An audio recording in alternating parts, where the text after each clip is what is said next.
Devara team chit chat with Maska Das. నువ్వు? నేను Siddhu boy, star boy with Tiger. ఏంటన్నా సంగతులు ఎలా ఉంది? How nervous are you are how excited are you? నేను కొత్త పదం పట్టినా ఇక్కడ. ఐఎమ్ వెరీ కాన్ఫిడెంట్లీ నర్వస్ అని. కాన్ఫిడెంట్లీ నర్వస్ అంటే నర్వస్ ఓకే. అంటే డిగ్రీ ఆఫ్ హిట్ ఏంటనేది, డిగ్రీ ఆఫ్ గుడ్ ఏంటి? Good, very good, excellent, fantabulous, theatre screens blast, maybe అట్లాంటిది అనుకోవాలి. అట్లాంటిది అవుద్దా? బికాజ్ నేను మీతోటి ఇప్పుడు అంటే సరే in front of camera, but పర్సనల్గా మీతో మాట్లాడినప్పుడు కూడా మీరు 2-3 times నాతో అన్నారు like people have no clue what's coming their way అని. అంటే నాకు మోర్ దెన్ మేకింగ్ ఇదంతా we put in a lot of effort Siddhu, చాలా ఎఫర్ట్ పెట్టినాం. బట్ నాకు ఐడియా పరంగానే నాకు చాలా ఇష్టమైన పాయింట్ ఇది. యూజువల్గా మీకు కమర్షియల్ మెయిన్ స్ట్రీమ్ మూవీలో ప్రొటాగనిస్ట్ ఎప్పుడు మనుషులకి లేదా వ్యక్తులకి కాన్ఫిడెన్స్ ఇవ్వడానికి వస్తాడు, ధైర్యం చెప్పడానికి వస్తాడు ప్రొటాగనిస్ట్ ఎప్పుడైనా. కమర్షియల్ మెయిన్ స్ట్రీమ్ మూవీలో చూస్తే డౌన్ ట్రాడన్ పీపుల్లో నుంచి కానీ అందులో నుంచి కానీ వచ్చి వాళ్ళకి కాన్ఫిడెన్స్ ఇచ్చి ముందుకు తీసుకెళ్తాడు, ధైర్యం ఇచ్చి. వాళ్ళకి ధైర్యం అవుతాడు బేసిక్గా. కరెక్ట్.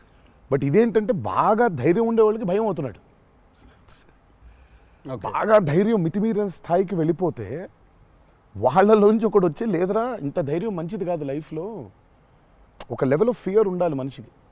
ఫియర్ అంటే నేను రెస్పాన్సిబిలిటీ అనుకుంటాను నేను. కరెక్ట్. ఇంకో విధంగా ఇప్పుడు మనం రెడ్ లైట్ ఉంది, ఆగాలి, అదో రకమైన భయమే. కరెక్ట్.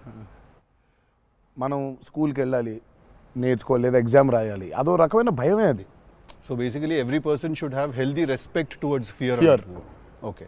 So correct. నాకు ఆ పాయింట్ బాగా నచ్చింది సిద్ధు. నాకు ఐ రియలీ అంటే యూజువల్గా కమర్షియల్గా సినిమా చేసుకుంటూ పోతే మనం యాక్షన్ పెడతాము, బిల్డప్ షాట్లు, ఇవన్నీ ఇదంతా okay. But Shiva speciality of his movies is, తన మూవీస్లో మామూలుగా చూసుకుంటే చాలా మూవీస్లో కూడా ఒక మెసేజ్ ఉంటుంది. Feels very responsible for the society. కానీ అది ఏమైపోతుందంటే ఒక్కోసారి it becomes very preachy. Correct. So ఆ ప్రీచీనెస్ అవ్వకుండా చేయడమే శివాజ్ స్పెషాలిటీ. రైట్. అందుకే I think he's excelled in always very subtle. అవును. మీ ఫిల్మ్స్లో హీరోయిజం ఇందులో కొంచెం అదే that was my question actually. ఇప్పుడు కొంచెం మీరు ఇంకొంచెం అగ్రెసివ్ అయ్యారు అనిపించింది సార్ ట్రైలర్ అది చూస్తే. అంటే ఎత్తుకున్న ఎమోషన్ అలాంటిది. Right. He need to be little, I won't say louder, అగ్రెసివ్గా ఉండాలి ఆబ్వియస్లీ. ఎమోషన్ ఫియర్ అంటున్నాం కాబట్టి. రైట్. భయం. సో నువ్వు ఇప్పుడు మిమ్మల్ని చూసి ఒకళ్ళు భయపడాలంటే ఏమవ్వాలి? నాకు కుదరదు నాన్న అంటే భయపడరు కదా. నాన్న అలా తప్పురా అంటే దానికి ఒక స్కేల్ ఉండాలి దానికి. కరెక్ట్. దానికి అది అందుకని ఇందులో అది లేదు. ఇక యాక్షన్ డ్రామా అని చెప్పాలి దేవరా అంటే. బేసికలీ మ్యాసివ్ టెస్టాస్టెరాన్ ఉండబోతుంది సినిమాలో బేసిక్గా, ఫైట్స్ లెవెల్లో, యాక్షన్ లెవెల్లో, and with your intensity of course. It is a very intense film, Sidhu. It's not one of those movies where like it focuses. It's very intense. Right. It runs on that line. Right. That for me is అందుకే అంటున్నాను. So బాగా కాన్ఫిడెంట్గా ఉన్నాను, కానీ ఆ nervousness ఉంది. Because I really want this movie to work. Because there is so much which needs to be told ఇంకా about the movie. Right. So మేము ఎంతో కొంత చెప్పి ఆపుతున్నాము అంటే తప్పలేదు. ఇంకా మొత్తం తీసుకుంటూ పోతే దాదాపు 8 గంటలు 9 గంటల సినిమా వచ్చేది. ఓకే అన్న, హిందీ మీరే చెప్పేస్తారా డబ్బింగ్ దీనికి? హిందీ, కన్నడ మీరేనా? తమిళ్ బంద్ చేసేయండి, అయిపోయింది ఇంకా వేస్ట్. ఇంకా మేము అందరం ఏంది, ఇంకా కష్టం ఇది. కన్నడ మీరు బాంబే షిఫ్ట్ అయిపోవచ్చు కదా, మేము ఇక్కడ హీరోలుగా అప్పుడు మేము చచ్చిపోతాను నేను ఇక్కడనే. అన్ని భాషల్లో డబ్బింగ్ చెప్పడం ఏంటన్నా? నువ్వు షిఫ్ట్ అయిపో బాంబే కావాలంటే, నీకు వస్తుంది, నీకు వచ్చుగా హిందీ బాగానే. అంటే అంతరా 4 భాషల్లో డబ్బింగ్ చెప్పేది. హిందీ ఆతా అంటే భయ్యా ప్యాస్ డాలో. నేను ఇంకానే అక్కడికి వెళ్ళిపోయి ఇదరా అయ్యే హిందీ అనుకున్నా. Professionally what is your biggest fear sir? Of course I might not be able to make a great film, cinema success అవుతుందా లేదా, but as an artist personally నేను అసలు తాడు బొంగరం లేనిలా బతుకుతాను నేను. నాకు అంత పెద్ద ఫియర్ ఏముంది? నేను ఎత్తుకున్న ఎమోషన్ రైట్ ట్రాక్లో వెళ్తుందా లేదా? ఒక్కరితో అయ్యే పని కాదు, 100 మంది ఉంటే కానీ సినిమా అవుద్ది. వీళ్ళందరినీ రైట్ ట్రాక్లో పెట్టి కరెక్ట్ అవుట్పుట్ తీయగలమా లేదా అన్నంత మించి అసలు భయం అనేది లేదు అసలు. ఇంకా అసలు భయం ఛాన్సే లేదు. అదొక్కటే భయం. సో భయం ఎంత అవసరం అని సినిమా తీస్తూ సార్ భయం భయపడే ఛాన్స్ లేదని చెప్తున్నాడు సార్. అట్లుంటది కొరటాల శివ గారితో. I'm accountable. కరెక్ట్. నాకు ఇచ్చిన జాబ్కి అసలు ఆ ఒక్క భయం ఉంటే ప్రపంచంలో ఇంకెవరికి భయం అవసరంలా. ఆ ఒక్క భయం అడుగుతుంది. కరెక్ట్. ఇంకెందుకు భయం? So accountability. యా అదే కదా భయం అంటే. అవును. ట్రూ. నీకు పని ఇచ్చారు, నువ్వు ఆ పని చేసావు భయంతో, అమ్మో ఇది అవ్వకపోతే ఏంటనే ఒక భయం ఉంది. ప్రపంచం అంతా ప్రశాంతంగా ఉంటుంది ఎవడి పని అటు చేస్తే. పక్కనోటి పనుల్లో చేయి దూర్చి ఆయన ఇబ్బంది పెట్టి ఇది పెట్టి మనం చేయక ఇంతకు మించింది ఏముంది? ఎవడి పని అటు చేస్తే అసలు భయం ఉన్నట్టే మనకు ప్రపంచంలో అంతా. ప్రపంచం అంతా అంతేగా. నీ భయం ఏంటి? నా భయం అన్న ఇంటర్వ్యూ అనుకున్నంత గ్రేట్గా రాదేమో అని భయపడుతున్నాను. విశ్వక్ చాలా కాన్ఫిడెంట్గా ఉన్నాడు. అంటే వాడు హోంవర్క్ చేసాడు. క్వశ్చన్ అడిగిన అదిరిపోయింది. వాడు హోంవర్క్ చేసి వచ్చాడు. వాడు క్వశ్చన్స్ రాసుకుని వచ్చాడు. నేను రాసిన 2-3 ఓకే రైట్ అనుకున్నా. కానీ నాజే ఫ్యాన్ తెలుసుకోవాలని ఉంటుంది కదా, నిన్నేం భయపెడుతుంది. నాకైతే నేను ఆన్సర్ అయితే నాకేం లేదన్న చెప్తే. నీకేం భయం? నాకేం లేదన్న. నీకు లేదు భయం? అట్లుండాలి. అట్లుంటుంది. హెల్త్ అన్న, హెల్త్ గురించి భయపడతా అంతే. మరి ఉంది కదా. అంటే వాడికి దూరిన దాంట్లో నుంచి బయటికి ఎలా రావాలని భయం ఉంటుంది. భయం లేదు ఎవరికి లేదు. ప్రపంచంలో ఇతరులకు కూడా భయం ఉంటుంది. అంటే scariest thing for me is health అన్న. వేరే వాళ్ళు ఎవరన్నా కొంచెం సిక్కున్నా కూడా నాకు పాపం భయం అవుతుంటుంది. అది అన్నిటికంటే ముందు జాగ్రత్త. అది ఉంటే ఎట్లన్నా పోరాడొచ్చు అనిపిస్తుంది. సో హెల్త్ గురించి భయం అవుతుంది. That is answer. అది నీళ్ళు ఇంత డెప్త్ ఉందని ఎక్స్పెక్ట్ చేయలేదు నేను ఎక్స్పెక్ట్ చేయలేదు. నేను 7కి ఫస్ట్ షాట్ అంటే 6:30 కల్లా ఉండలేకపోతానేమో ఇట్లాంటివి చెప్తాను అనుకున్నాను. పక్కనోడు హెల్త్ అప్సెట్ అయితే నాకు ఓకే. నో మ్యాటర్ వాట్ ఇదైతే నేను చేయ కెమెరా ముందు అనేది ఏమన్నా ఉందా అన్న నీకు? నేనా? ఇదైతే వెరీ వెరీ వెరీ ఇంపార్టెంట్. ఏదైనా నాకు రీజనింగ్ ఉండాలి. రీజనింగ్ ఉంటే ఏదైనా చేయడానికి రెడీ నేను, దేనికైనా. ఇది మాత్రం అందరు యాంకర్లు అడిగినట్టు రొటీన్ అడగాల్సి వస్తుంది. కానీ అడుగుతున్నా, ఎట్లుందన్న రొమాన్స్ చేస్తున్నప్పుడు దేవరాల? ఎట్లుంటుంది ఆయన అడగాలి. రొమాన్స్ రాసినప్పుడు ఎట్లుంటుంది ఆయన నేనైనా చూసేటోళ్ళం అన్న. చేసేది మీరు కదా, ఎట్లుండే అన్నట్టుగా బాగా అడుగుతున్నాడు అని అడిగాడు. గలీజ్గా అడిగింది. కాదు కాదు రొమాన్స్ ఎట్లుంటుంది చేసినప్పుడు ఎట్లుంటుంది అంటే, Do you have fear while doing intimate scenes? అట్లా ఇంటిమేట్ సీన్స్ ఏం లేవు కానీ ఫియర్ బండికి. బట్ దేవరా చూడడానికి మంచిగా ఉండే, చూడడానికి మంచిగా ఉండే మాకు. ఏది పాటలు? అవును, పాటలున్నా చూపించారు. సినిమాకి రావాలి మీరిని చూడాలంటే. సో అదో కొత్త రకమైన రొమాన్స్ రాశాడు ఈయన. మీరు అనుకుంటున్నట్టు రొమాన్స్ ఉండదు కానీ ఆ లోకంలో ఆ లెవెల్ రొమాన్స్ ఉండదు అంటారు. Correct correct. ఈ లెవెల్ రొమాన్స్ ఉండదు కానీ కొంచెం ఆ లెవెల్ రొమాన్స్ కూడా ఉండదు కానీ మా లెవెల్లో రొమాన్స్ ఉంటుంది. ఏదో ఏమో చేస్తావేమో ఫ్యూచర్లో అని. So it's nice, it will be good. Janhvi is phenomenal in the movie. చాలా చాలా ఐ మీన్ మేమైతే షాక్ అయిపోయాం. ఓ రోజు మరి ఆ అమ్మాయికి ఎట్లా వచ్చిందో తెలియదు కానీ ఒక 2 పేజీల డైలాగ్ రాసిండి నా అమ్మాయికి. సీన్ కూడా మొత్తం అమ్మాయిదే డైలాగ్ పోర్షన్ ఎక్కువ. వచ్చి అలా టపటపటపట చెప్పేసింది. నేను ఒక్క సెకండ్ అయిపోయి శివ కూడా షాక్ అయ్యాడు. ఈ అమ్మాయి ఏంటి ఇంత ఫాస్ట్గా చెప్పేసింది ఇలా అని. సరే ఎందుకని మంచిది ఓకే అనుకుంటే ఒకసారి చెక్ చేసుకుందామంటే నేను వెనకాల నుంచి ఇలా అంటున్నాను, అద్దిరిపోయింది శివ ఓకే అనే అని. ఫ్లోలో వెళ్ళిపోయింది మొత్తం.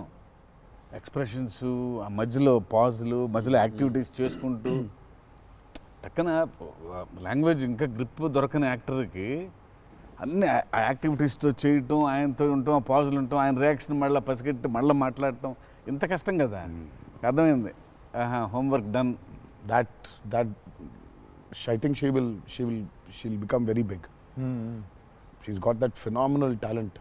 మరి obviously శ్రీదేవి గారి డాటర్ కదా, ఆర్క్ ఉండకుండా ఉండదు కదా. So she is phenomenal. పాపం చాలా she is put in a lot of effort, especially for that Daavudi song. పాపం she was hospitalised for about 4 or 5 days before. Discharge అయ్యి పాపం వెంటనే ఒక 2 days రిహర్సల్స్ చేసి వెంటనే she was very weak. But అయినా చేసి నేను ఆ సాంగ్లో అనుకుంటుండే అన్న, తీసుకుంది ఛాలెంజ్ పక్కన చేసింది మ్యాచ్ చేయనికే. కానీ మ్యాచ్ చేయనికే వెరీ గుడ్ జాబ్. వచ్చి 97, 96 మార్క్ దాకా వచ్చిండే ఒక్కొక్క దగ్గర. లేదు చాలా బాగా చేసింది. Definitely Janhvi will be very good addition for Devara. And it's a very big love story which he wrote. So obviously మీకు పార్ట్ 1లో కొంత కనపడుతుంది. కరెక్ట్. దాని టోటాలిటీ ఇంకో వేరే టర్న్ అనేది దాని అది మొత్తం ఇంకా పార్ట్ 2లో it's a very different thing all together. Sir మిమ్మల్ని అందరికంటే ఎక్కువ ఇబ్బంది పెట్టిన సీక్వెన్స్ ఏది సార్? నాకు తెలిసి ప్రతి సినిమాలో ఒక సీన్ రిటేట్ చేస్తుంది సార్. ఒక సీనో ఒక సీక్వెన్స్ ఏదో ఒకటి బాగా ఎక్కువ వర్క్ లాగుతూ ఉంటే మళ్ళీ ఒక సినిమాకి స్టార్టింగ్ మొదలవుతుంది ఇంకా ఎండ్ వరకు నాగవుతా ఉంటుంది. సీన్ ఉంటుంది, ప్రతి సినిమాకు ఉంటుంది. మాకట్లా మా ఆయుధ పూజ ఒక సీన్ ఉంటుంది, ఒక ఆయుధ మాకు ఆయుధ పూజ సాంగ్ ఉంది. అట్లా సెటప్ అది సెటప్ ఇన్ ద ఫిల్మ్ చాలా కీ ఎపిసోడ్ అది. దాన్ని ఫస్ట్ షెడ్యూల్లో ప్లాన్ చేస్తే దాంతో గుమ్మడికాయ కొట్టాం. అబ్బా లాస్ట్ షాట్ దాంతో ఫిలిం సిటీలో వేసాం సెటప్. అది వర్షాలు పడిపోయాయి, అందులో సీన్ ఉంది, సీన్ ఉంది, ఫైట్ ఉంది, సాంగ్ ఉంది. అది అక్కడ మొదలైతే ఇప్పుడు ఎండ్ అయింది. పైగా అందరూ కాంబినేషన్లు రకరకాల.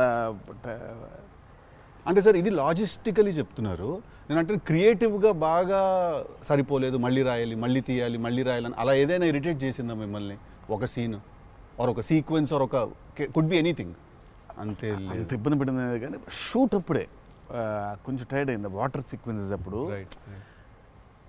నా షాట్ బాగుండాలి, వాళ్ళ కంఫర్ట్ చూడాలి, వాటరు అనీవెన్గా ఉంటాయి, వేవ్స్, అందరు పోస్చర్స్ బాగుండాలి, సేఫ్టీ షాట్ పర్ఫెక్ట్గా రావాలి.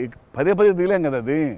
బోట్లు ఉంటాయి కదా కాదా? సాబు గారు చూడండి, ద గ్రేటెస్ట్ అసలు why did you win so many national awards? ఎందుకంటే ఆయన బోట్లు ఏదైతే తయారు చేసిండో దేవరకి, అంటే మేము స్టూడియోలో ఒక 200 feet by 150 feet water tank వేసినాం. ఇట్స్ అబౌట్ 5.5 feet డెప్త్ పెట్టి బోట్లు ట్రావెల్ అవ్వడానికి, మేజర్ యాక్షన్స్ తీయడానికి అంతా. ఆయన ద బోట్స్ హీ మేడ్ నిజంగా సముద్రం తీసుకొని వెళ్ళిపోవచ్చు. Okay, so they original functional pure functional boats. So ఆయన చేసిన బోట్స్తో వీళ్ళని ఎక్కించాం. ఓకే, ఇప్పుడు ఒక 4 బోట్లు కావాలి. సో వీళ్ళందరూ వెళ్ళడానికి మనం ఏమనుకుంటాం, బోట్లు అంటే ఇప్పుడు తెప్పిస్తారు, ఎక్కిస్తాం అనుకుంటాం కదా. సార్ తెప్పిస్తారు, లేవు మనం చేసేయటం అన్నాడు. సార్ బోటు చేయటం ఏంటి సార్ అసలు? అది వేరే మెకానిజం కదా అంటే, అవును మెకానిజమే, బట్ ఫిజిక్స్ తెలుసు నాకు, సేమ్ మెకానిజం చేస్తాం అని చెప్పి బోట్లు తయారు చేశారు. వాటర్లో పోవాలా కానీ వాటర్ లోపలికి రావద్దు, అదే మెకానిజం. ఇప్పుడు మనకు కార్ కావాలంటే కార్ తయారు చేయరు కదా, కార్ తీసుకొస్తాను షూటింగ్కి, బట్ ఆయన కార్ తయారు చేసేస్తారు. ఆ షాక్ కదా అది, which is very friendly to shoot, friendly to act for actors. RRRలో ఒక ట్రామ్ ఉండింది. అవును, అదేమనుకున్నారు, అంబాసిడర్ కార్. అది అంబాసిడర్ కారు లోపల స్టీరింగ్ వీల్ పెట్టి చుట్టూ కట్టేసిన డబ్బా ఆయన. సో ఆ ట్రామ్ ముందుకు వెనకపోతుంటే మధ్యలో ఒక స్టీరింగ్ తిప్పుతున్నాడు. That's an Ambassador car.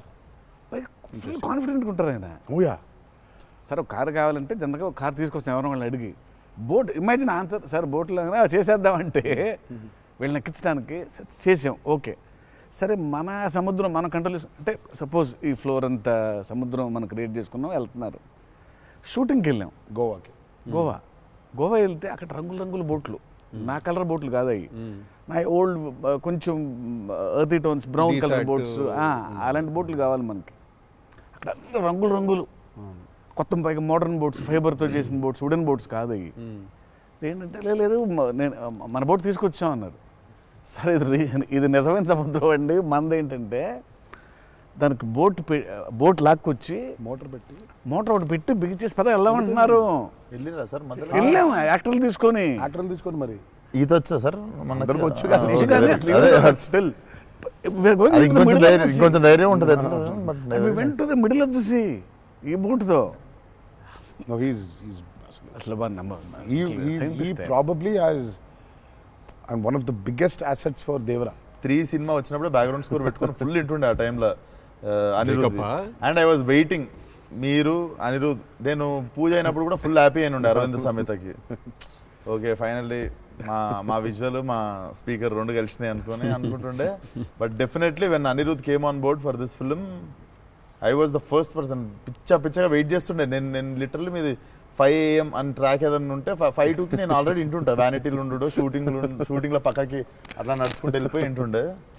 So even ఇప్పుడు మన ఇంటర్వ్యూ ముందు కూడా I was hearing Red Sea అనుకుంటా కూర్చుంటుండే. Beautiful background.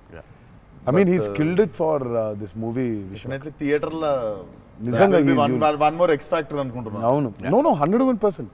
I mean ఇప్పటిదాకా తను whatever he's delivered for Devara has యాక్చువల్గా ఇన్ అ వే చెప్పాలంటే మా విజువల్కి whatever it is his audible which is the most important thing కదా.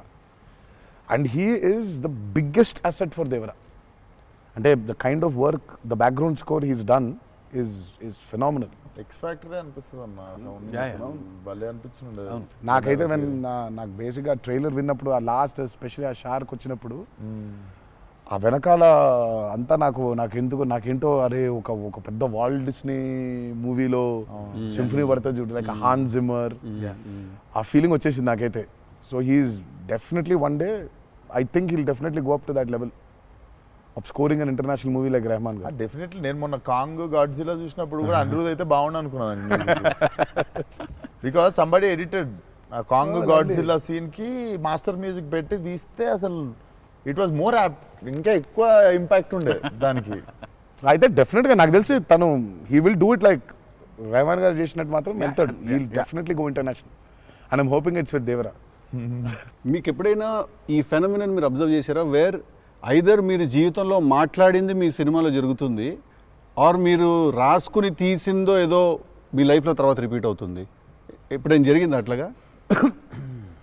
మీరు అనుకుందో లేకపోతే మీరు బాగా మేనిఫెస్ట్ చేస్తుందో? ఇట్స్ ఎ థింగ్ అన్న టుడే మేనిఫెస్ట్ అనేది. నేనైతే చూసిన ఒకటే మేనిఫెస్టో జాన్వి. ఆ అమ్మాయి అనుకుంది చెయ్యాలని. ఆ అమ్మాయి ఎలా వచ్చిందో మాకు కూడా తెలియదు. అంటే మేము ఇంకా అప్పటికి రాస్తున్నాము, ఇంకా క్యారెక్టర్ రాస్తున్నాడు అయినా ఇంకా ఎవరిని అనుకోవట్లేదు. ఆ అమ్మాయేమో నేను చెయ్యాలని చెప్పింది. అసలు we weren't even in the space of okay ఈ అమ్మాయి అయితే బాగుంటుంది, ఈ అమ్మాయి అయితే బాగుంటుంది. ఫైనల్గా డి డే వచ్చి ఇప్పుడు సరే మనం ఇప్పుడు హీరోయిన్ ఫైనల్ చేయాలని ఇద్దరు నోట్లకి వెళ్ళి జాన్వి తప్ప వేరే మాట రాలేదు. అంతలా మేనిఫెస్ట్ చేసింది ఆ అమ్మాయి. కానీ నువ్వు ఇందాక చెప్పింది నువ్వే నాకు అర్థం అవట్లేదు. చెప్పింది జరిగింది, జరగబోయేది తెలుసుంది. కాదు మనం జీవితంలో ఇప్పుడు ఏదైనా మాట్లాడుకున్నా, ఏదైనా మనం కాన్వర్సేషన్ చేసినా, ఏదైనా అది అవుతుంది. అలాంటిది సినిమాలో జరగడం డేజావులాగా ఉంటుంది అది. అంటే గుడ్ ఎక్స్పీరియన్స్ అయితే డేజావు, బ్యాడ్ అయితే డేజాపు. అండ్ మన సినిమాలో మనం రాసుకున్నది మనం ఆల్రెడీ షూట్ చేసేసి ఏదో తర్వాత ఏదో మన లైఫ్లో జరిగితే ఇదేంట్రా అని ఒక కంపారిజన్ డ్రా చేస్తాం కదా. యాస్టీస్గా అయి ఉండకపోవచ్చు, బట్ సిమిలర్గా ఏదైనా. ప్రస్తుతానికైతే అవ్వలేదు. దేవుడి దయ వల్ల. నీకైందా కృష్ణ టిల్లుడు మనోడికి అవుతాయి ఇట్లాంటి అన్ని ఐటమ్ పనులు అన్నీ కదా. అదేలా నా పిలిచి మరీ ఇజ్జత్ తీయండి. నేనే మరి అన్నా నా విశ్వాసం. నేను ఎంత చాలా క్రియేటివ్ క్వశ్చన్స్ అడుగుతుంటాను. వెళ్తే అలా బాడీ దొరకటాలు లేదు సార్, పాతి పెట్టడాలు లేదు సార్, లేదు ముద్దు పెట్టడాల వరకు అయి ఉంటుంది. సెలవు దేవరా సరే కొంచెం దేవరా చేసిందంతా చేసి మళ్ళీ లాస్ట్కి దేవరా 27th September రిలీజ్. ఇంకేముందన్న చెప్పండి. బాగా కష్టపడిన సీక్వెన్స్ ఏది? మీరు బాగా ఇరిటేట్ అయిపోయి కోపం వచ్చి కాదు కానీ ఇరిటేట్ షూటింగ్ నేను రాను ఇంకా నేను అదే చెప్పబోతుంటే మధ్యలో ఆపిండు. నీ మ్యాటర్లోకి వచ్చింది ఆ మేనిఫెస్టేషన్. నువ్వు వచ్చినావు మళ్ళీ ఆయన అక్కడి నుంచి ఎక్కడ డ్రై లైఫ్ డ్రై లైఫ్ లో వెళ్తుంది ఇక్కడ మొత్తం.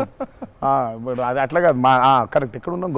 గోవాలో ఫ్రస్ట్రేషన్ వచ్చేసి బీపీ పెరిగిపోయింది. నాకేందంటే అది నువ్వు అన్నావు కదా మేనిఫెస్టేషన్ ఇట్లాంటివి గలీజ్ పనులన్నీ అయితే నాకు వేడి చచ్చిపోతున్నాము.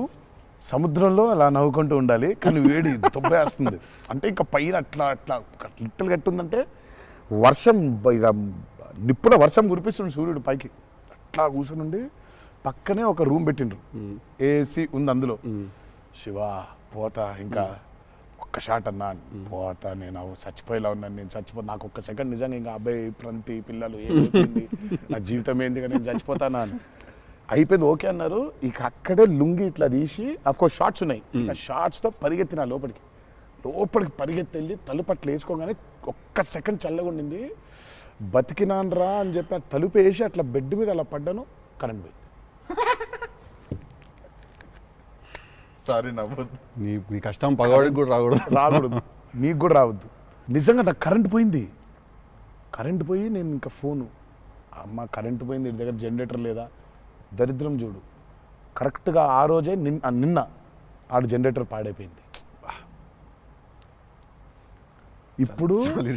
ఇప్పుడు బయటికి వెళ్తే ఒక టార్చర్, లోపల ఉంటేమో అవన్ అయిపోయింది ఇది. ఇక ఇప్పుడు నేను ఇప్పుడు బయట ఒక చికెన్ లాగా ఫ్రై అయిపోవాలా, తందూరు అవ్వాలా, లేకపోతే లోపల ఇడ్లీ లాగా స్టీమ్ అవ్వాలా. ఈ మీమాంసలో సౌత్ ఇండియన్ ఇంకా ఏంటో ఇంకా ఇది ఇంకా అసలు నా వల్ల ఒక బనీని చింపేద్దాం అనుకున్నా అసలు నాకేం అర్థమవట్లేదు. ఎందుకు జరుగుతుంది ఇట్లా? ఎందుకు ఇలా జరుగుతుంది? అసలు నేనేం పాపం చేశాను? ఇలా జరుగుతుంటే ఒక అరగంట పోయింది, 40 నిమిషాలకి కరెంట్ వచ్చింది. 40 నిమిషాలకి కరెంట్ వచ్చింది, షార్ట్ రెడీ అన్నారు. సరే ఇప్పుడు నేను చెప్తా, ఇంకా అవ్వలేదు. ఇప్పుడు ఇది ఎంతసేపు అవుద్ది వేడి? ఇది చల్లబడాలి కదా, ఇది చల్లబడే లోపు టైం లేదు. ఇది చల్లబడాలంటే ఆ రూము ఆ పర్టికులర్ మూమెంట్లో ఈజీగా 15-20 నిమిషాలు పడుతుంది. ఈలోపు షార్ట్ రెడీ అన్నారు. సరే షార్ట్ రెడీ కదా అని చెప్పి మూసిన కర్టన్ ఇట్లా తెరిచిన. షార్ట్ రెడీ కదా, శివ ఎక్కడున్నాడని చూద్దామని ఈ కర్టన్ ఇట్లా తెరిచేసరికి ఈయన రాజు సుందర మాస్టర్ పరిగెడుతున్నారు నా రూమ్ వైపు. నాకు అర్థం కావట్లేదు వీళ్ళు దేనికి ఇట్లా పరిగెడుతున్నారని. అక్కడ చల్లగా ఉంది వద్దామేమన్నా. వచ్చిన తర్వాత చూస్తే అప్పుడు ఆయన చెప్తాడు స్టోరీ ఏంటో. సార్ మాది వేరే, అందరం కలిసి భోజనం చేస్తాను, ఆ చెమటలతోనే ఇది అయింది. కరెంట్ లేదు, బయట కాలిపోతుంది. టెంట్లో కూడా బ్లాక్ క్లాత్ టెంట్లు అయ్యి తగులుతుంది, అసలు వేడి ఇటు నుంచి వస్తుంది. అలా ఉంది. మాదేంటి హీరో రూము, ఏసీ కట్టెలు వేసి ఉన్నాయి, లోపల జరిగే టార్చర్ ఇలాగా ఉందేమో అనుకుంటున్నారు మీరు అక్కడ. ఆ చిన్న దూరితే ఏదో అని. సరే కాసేపు రిలాక్స్ అవుతున్నారేమో, కట్టెలు వేసి ఉన్నాయి, ఇప్పుడు వెళ్ళి డోర్లు కొట్టి మరి తుఫాన్ వచ్చినట్టు బయట బాగోదులే అనే ఫీలింగ్లో ఉంటే వీళ్ళిద్దరు అట్లా వెయిటింగ్, ఇట్లా ఇద్దరు అలా వెయిటింగ్. కర్టెన్ ఎప్పుడు తెరుస్తాడా అర్థమైంది. చిన్న ఉన్నారు, చూస్తున్నారు మనల్ని, పరిగెత్తుదాం లోపలికి ఏసీ కోసం అని వచ్చాడు. ఎక్కడికన్నా చచ్చిపోతున్నా అన్న, అయిపో అవ్వట్లేదండి, ఇక్కడ కూడా అట్లాగింది పరిస్థితి, ఏం పెద్ద లేదు, రండి ఇదే ఇంత వేడిగా ఉంది అన్నట్టు. ఐ థింక్ మనం ఆ పేపర్ మీద రాసుకుని సెట్కి వెళ్ళి కెమెరా అంతా పెట్టిన తర్వాత కూడా we are all waiting to stumble upon one moment of honesty in that take. నా journey it's the same thing every day for every movie. మీకే తెలియదు మీరు అలా చేస్తారని? తెలీదు. అక్కడ కరెక్ట్గా వెళ్ళే ముందు ఒకటేదో దొరుకుద్ది. కరెక్ట్. ఇప్పుడు మామూలుగా దేవరాలు ఉంది, వర ఎలా ఉండాలో ఒక ఐడియా ఉంది. ఇప్పుడు దేవర ఎలా ఉండాలో దొరకట్లేదు నాకు. సో నాకు అర్థం అవ్వట్లేదు. అంటే ఇప్పుడు ఎలా ఉండాలి, బాడీ లాంగ్వేజ్ ఎలా ఉండాలి ఏంటని చంపుకు తిన్నా శివని. కాచివా ఏం శివ నాకేం అర్థం అవ్వట్లేదు, ఏదో చెప్పంటే అబ్బా మీకు వచ్చేస్తుందిలే నిలిపాడు.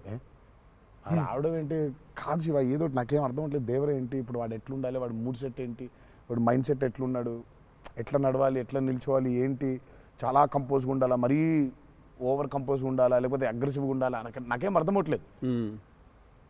ఫైనల్గా I just felt that okay ఇప్పుడు నేను I don't know, I just probably place Abhay or Bhargav there. Scene ఏంటంటే కొడుకుతో సీన్ ఉంది అక్కడ. ఇప్పుడు నేను ఎట్లుండాలి అనేది నా అర్థం అవ్వట్లేదు. సో ఇమ్మీడియట్గా I just felt that okay అసలు ఇది అంతా కాదు, దేవరాజ్ ఫాదర్ కదా, ఆ ఫాదర్ ఇన్స్టింక్ట్ తెచ్చాయి ఫస్ట్. రైట్. కొడుకుతో ఎట్లుంటున్నాడో తెలిస్తే సమాజంతో ఎట్లుంటున్నాడో అర్థమైపోతుంది. కరెక్ట్. అలా దొరికింది. బట్ ప్రతిసారి అదే కాదు. వన్ ఆఫ్ ద మోస్ట్ ఇంటెన్సా దేవరా క్యారెక్టర్ ఫాదర్ది. I definitely will say that. డెఫినెట్గా పర్ఫార్మెన్స్లో మీకు అగ్రెసివ్నెస్ కనిపించదు అట్లా. అంటే nature of Devaraj not that. కానీ సముద్రం అంతా డెప్త్లో భారం మోసే క్యారెక్టర్ అది. సో ఫిలసాఫికలీ అగ్రెసివా? Yeah, very. Right. Philosophically is very aggressive and regal. అదే అగ్రెసివ్, అది ఆ రీగల్నెస్ ఉంటుంది. But is very philosophically aggressive. Right. Because అంత భారం మోస్తున్నాడు యాక్చువల్గా. కొంచెం ఆ వాజ్ డిఫికల్ట్ బికాస్ ప్రతిసారి అది కనిపించాలి. సార్ అన్నీ అన్నవేనా వెపన్స్? టెక్నికల్ ప్రొడక్షన్ చాలా వరకు వాడారు. టెక్నికల్గా ప్రొడక్షన్ ఆబ్వియస్లీ ఈ చివరిది ఆయనదే, మిగిలిన కూడా వాడేశారు. అది సైఫ్ గారిదా సార్? అది అసలు అందరూ ఉన్నాయి అందులో, అందరూ ఆయుధాలు ఉన్నాయి దీంట్లో. ఈ ఆయుధాలు నేను సంగతి నేను ఇప్పుడే ఆయుధ పూజ నాకు చాలా కనెక్ట్ అవుతుంది సార్. అన్ని ఆయుధాలేగా, వి ఆయుధం అన్ని ఆయన ఆయుధాలు. ఎందుకంటే వీళ్ళు ఆయన క్యారెక్టర్స్ రాసినప్పుడు అసలు ఈ వరల్డ్లో ఉండే మనుషులు ఎట్లుంటారంటే there is no deity worship. Deity worship లేదు. రైట్. వాళ్ళు పూజించేది వాళ్ళ ఆయుధాలని.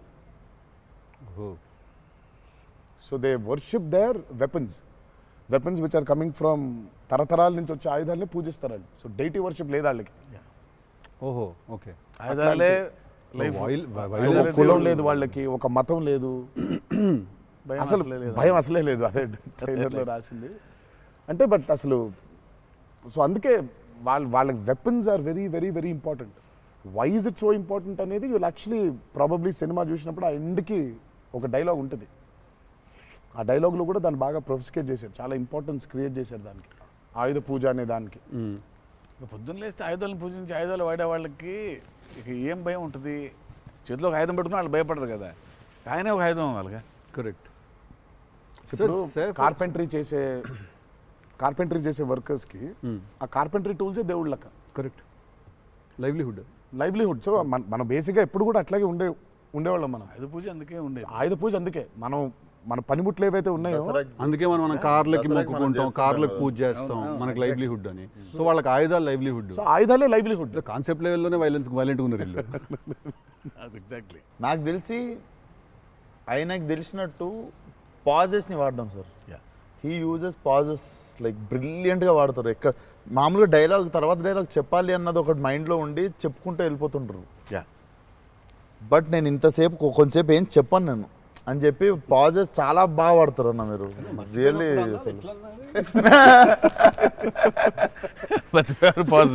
మర్చిపోయిన వెంటనే ఏంటంటే వేరే యాక్టర్ ఆర్టిస్టిక్ పాజ్ ఇచ్చి అలా పక్కకు ఒకసారి చూసి చెప్పరా ఏడి అది వేరే ప్రాంప్టింగ్ కోసం వేరే కట్ అంటే మొదటి నుంచి చెప్పాలి.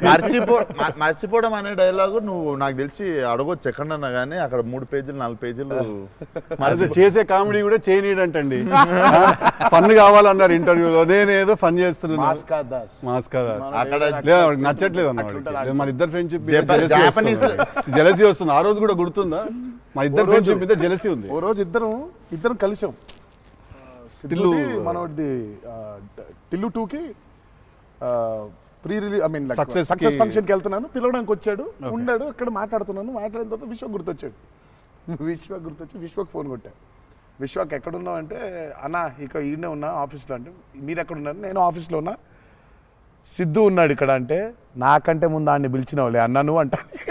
నేను పిలవడమే చిచ్చి. మనం బాగా ఉక్రోషం, జెలసీ. అందుకే ఇప్పుడు జెలసీ ప్రదర్శిస్తున్నాడంట. కామెడీ కూడా చేయనివ్వట్లేదు. నా బ్రాండ్ ని డౌన్ చేయడానికి ట్రై చేస్తున్నాడు సార్. నేను ఆయన పాజుల గురించి బ్రహ్మాండంగా మాట్లాడుతున్న డైలాగ్ మర్చిపోయినావా అంటే, ఆయన జాపనీసే మర్చిపోలేదు. అమ్మా అంటే మనకు అనిపించింది మాట్లాడడం కాదు కదా, అక్కడ ఉన్నది కదా మాట్లాడాలి. నాకు ఐ మీన్ డైలాగ్ చూస్తున్నప్పుడు కొన్ని ఐ థింక్ ఇట్స్ అంటే every actor is very natural.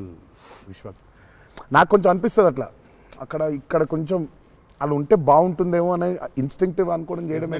నాకు అసలు డైలాగే లేకుండా మీరు ఇరగ్గొట్టేసిన సీన్ నాకు one of the favourite. Aravinda Sametha కార్లో సీన్. అది ఎప్పుడన్నా నార్మల్గా జస్ట్ అది పెట్టుకొని చూస్తుంటా అప్పుడప్పుడు. It's one of the brilliant pieces. మీరు చాలా చేసిర్రు, చాలా సినిమాలు చాలా చేసిర్రు. That is one of my favourite scene ఆ షో.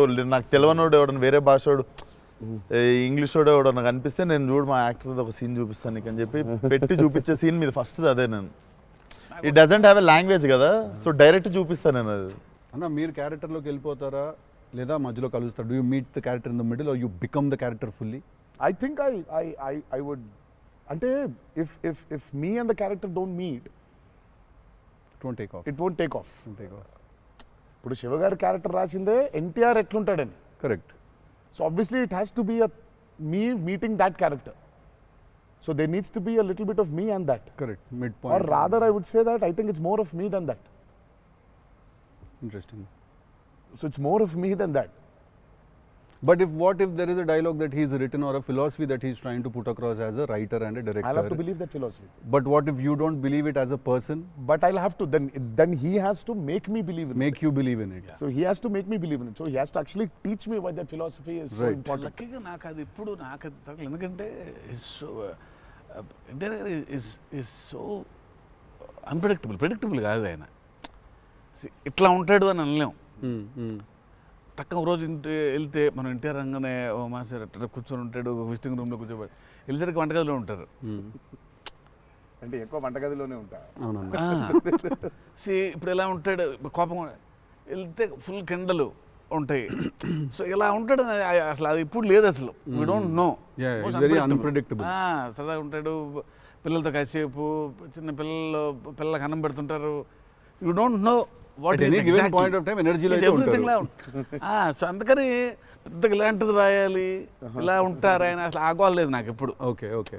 చిన్న బెదురుగా ఉంటుంది, అన్నీ ఉంటాయి. సో అందుకని ఆయన ఇది ఇట్లా రాయాలి అని అన్ని లెక్కలు లేవు అసలు ఎప్పుడు నాకు. బికాజ్ వెరీ క్లోజ్గా చూస్తాను కాబట్టి నేను. రైట్. అది రోజు అదే నాకు కొంచెం భారం వేయడం ఇష్టం ఉండదు. ఉండదా? లూజ్ అయిపోవాలి, చాలా ఫ్లూయిడ్గా ఉండాలి. నాకు జనరల్గా కూడా లైఫ్లో అలాగే ఉంటాను కూడా నేను. ఎంత సాధ్యం ఉన్నంత వరకు కొంచెం ఫ్లూయిడ్గా ఉండడానికి ట్రై చేస్తాను. ఇప్పుడు ప్రాబ్లం ఏంటంటే ఇప్పుడు మన ఇమేజ్ని చాలా సీరియస్గా తీసేసుకొని ఇప్పుడు ముందుకి అసలు ఇంకా విశ్వాక్ అడుగు మళ్ళీ అన్ని నేనే అడుగుతున్నాను, నువ్వేం అడగట్లేదని స్టార్ట్ చేస్తావు. ఏం లేదు సార్, ఇప్పుడు అంటే దీనికి మేము వచ్చి ఇంత చేసినందుకు ఏదన్నా ఒక ఎక్స్పెక్టర్ ఉండాలి కదా మాకు. ట్రైలర్లో లేని డైలాగ్ ఏమన్నా వినడానికి ఏమన్నా చిన్న ఛాన్స్ దొరుకుతుందా ఇప్పుడు ఏమన్నా? నేను యాక్చువల్లీ సినిమా చూస్తాను, గిఫ్ట్ హ్యాంపర్ లాంటిది ఏదైనా ఇస్తే ఇంకా హ్యాపీ అని నేను ఫీల్ జనరల్గా సార్ ఒక డైలాగ్ చెప్పండి. అదే అట్లా అడగలేదు నేను, యాంకర్లో అడగొద్దని కానీ అదే అడిగిన, అదే క్వశ్చన్ అలా కాదు, అదే క్వశ్చన్. ఇది ఈ డైలాగ్ పేలుతుంది అని చెప్పలా.